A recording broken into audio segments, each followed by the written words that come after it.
रक्षाबंधन का त्योहार। रक्षाबंधन का त्योहार श्रावण मास की पूर्णिमा तिथि को मनाया जाता है।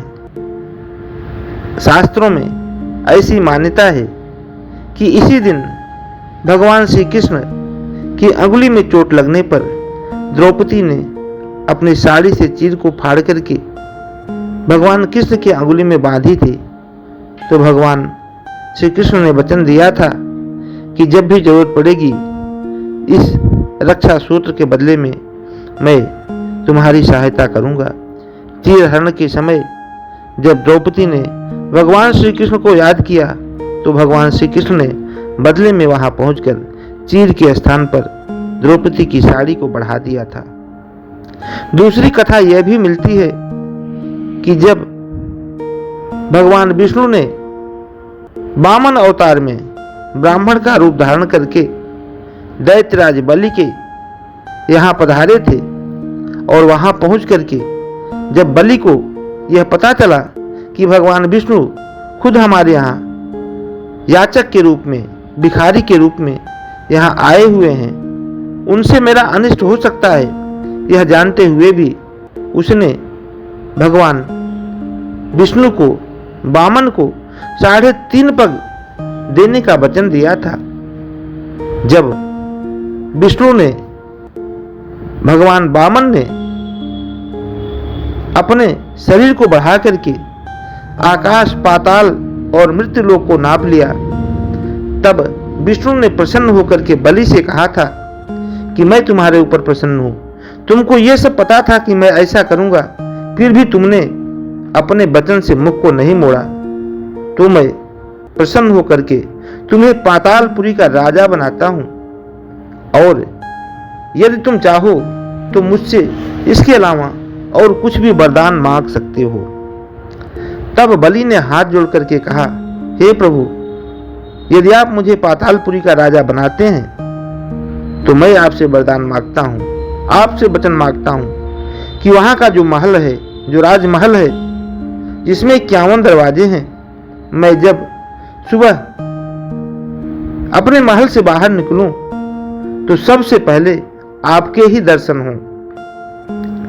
भगवान विष्णु ने उसके उस वचन को मान लिया और वहां रह करके हमेशा चक्कर लगाया करते थे कि पता नहीं किस दरवाजे से बलि निकलेगा, और जिस दरवाजे से बलि निकलता था भगवान विष्णु दौड़ करके वहां जाकर के उसे पहले दर्शन देते थे।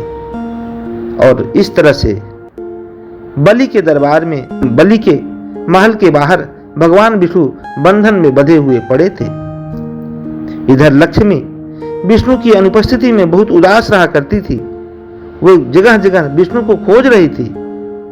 तब नारद जी ने लक्ष्मी जी को बताया, जो सबको बंधन से मुक्त करने वाले हैं, सबको माया मोह में डालने वाले हैं, वो मायापति आज खुद माया के चक्कर में फंस करके बलि के बंधन में बंधे हुए हैं। और नारद जी के द्वारा बताने पर लक्ष्मी जी पातालपुरी जाती हैं, जहां पर बलि द्वारा उनका भव्य स्वागत किया जाता है। और लक्ष्मी ने वहां पहुंचकर बलि के हाथ में रक्षा सूत्र बांधा। बदले में बलि ने कहा कि हम आपकी क्या सहायता कर सकते हैं। तब लक्ष्मी जी ने भगवान विष्णु को वहां से छुड़ा करके अपने साथ लाई। भगवान विष्णु लक्ष्मी के साथ आकर के अपने वैकुंठ धाम रहने लगे। इस तरह से यह कथा मिलती है। कहा जाता है रक्षाबंधन के कार्यक्रम को शुभ मुहूर्त में ही करना चाहिए, रक्षाबंधन के दिन ही करना चाहिए।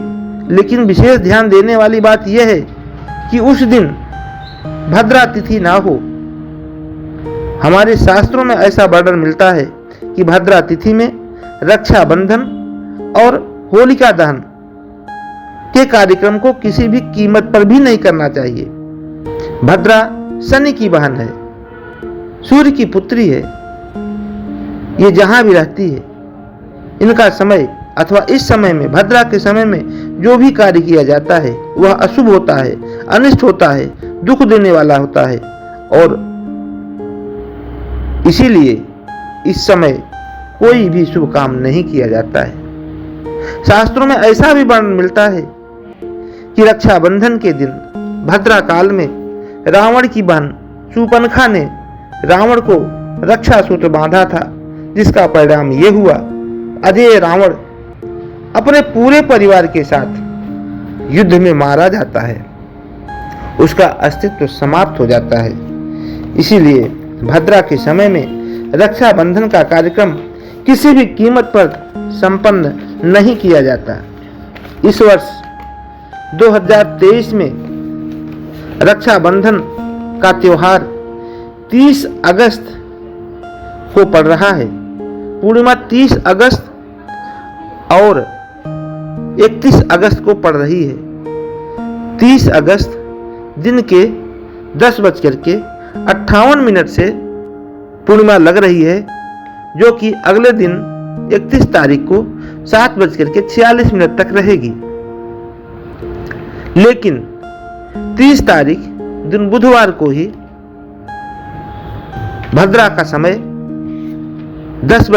सुबह 10:58 से रात्रि के 9:01 तक रहेगा, जिसके कारण रक्षाबंधन के कार्यक्रम को नहीं किया जा सकता। यह अशुभ समय है। इस समय में रक्षाबंधन करने पर, रक्षा सूत्र बांधने पर भाइयों का अनहित हो सकता है।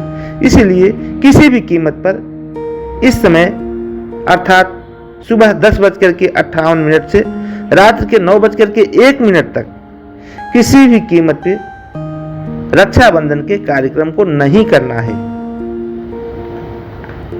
उस दिन 30 तारीख को बुधवार के दिन रक्षाबंधन का जो सबसे शुभ मुहूर्त है वो रात के 9:02 से 9:25 तक का है। रात्रि में 9:02 से लेकर के 9:25 तक अर्थात 23-24 मिनट का जो समय है वह शुभ मुहूर्त है, शुभ समय है। उसमें भगवान गणेश की पूजा करके बहनों को अपने भाइयों के हाथ में रक्षा सूत्र बांधना चाहिए। कहते हैं भैया दूज और रक्षाबंधन के दिन भगवान गणेश की विशेष पूजा होती है। जो बहनें गणेश जी की पूजा करने के बाद इस शुभ मुहूर्त में अपने भाइयों के हाथ में रक्षा सूत्र बांधती हैं, उनकी उम्र लंबी होती है, वे बुद्धिमान होते हैं, वे कीर्तिमान होते हैं और उनके ऊपर भगवान की असीम कृपा होती है। वे यशस्वी होते हैं और उनके सारे कार्य सफल होते हैं। इसलिए इस दिन इस मुहूर्त में रक्षा सूत्र बांधना चाहिए। दूसरे दिन दिनांक 31 अगस्त 2023 को बृहस्पतिवार के दिन पूर्णिमा 7:46 तक सुबह है। ऐसे लोग जो सुबह रक्षाबंधन बांधने का कार्यक्रम करना चाहते हों, वे बहनें सुबह सूर्योदय होने के बाद अर्थात लगभग 6 बजे से 7 बजे के बीच भगवान सूर्य की उपासना करके, माता लक्ष्मी की पूजा करके, इसके बाद अपने भाइयों को उनकी पूजा करें, उनको रोली चंदन लगाएं, आरती दिखाएं। आरती दिखाने के बाद में अपने भाइयों के हाथ में भगवान गणेश का नाम लेकर के ये न बद्धो बलि राजा दानवेंद्रो महाबल तेन ताम बधनामी रक्षे माचल माचल मंत्र के साथ रक्षा सूत्र बांधें। ध्यान रखें भाइयों के हाथ में काली राखी कदापि न बांधें। हो सके तो लाल राखी ही बांधनी चाहिए, जो सुख को, उम्र को और कीर्तिमान को बढ़ाने वाला होता है। लाल राखी को ही बांधना चाहिए। भाइयों को भी चाहिए कि उन्हें उपहार में अच्छी चीजें दें, सफेद चीज ना दें, काली चीज ना दें, स्वर्ण दें, चांदी दें, रुपए दें और आश्वासन दें कि जीवन में हम हमेशा आपके साथ खड़े रहेंगे। ऐसी मान्यता है कि जो लोग रक्षाबंधन के दिन शुभ मुहूर्त का प्रयोग करते हैं।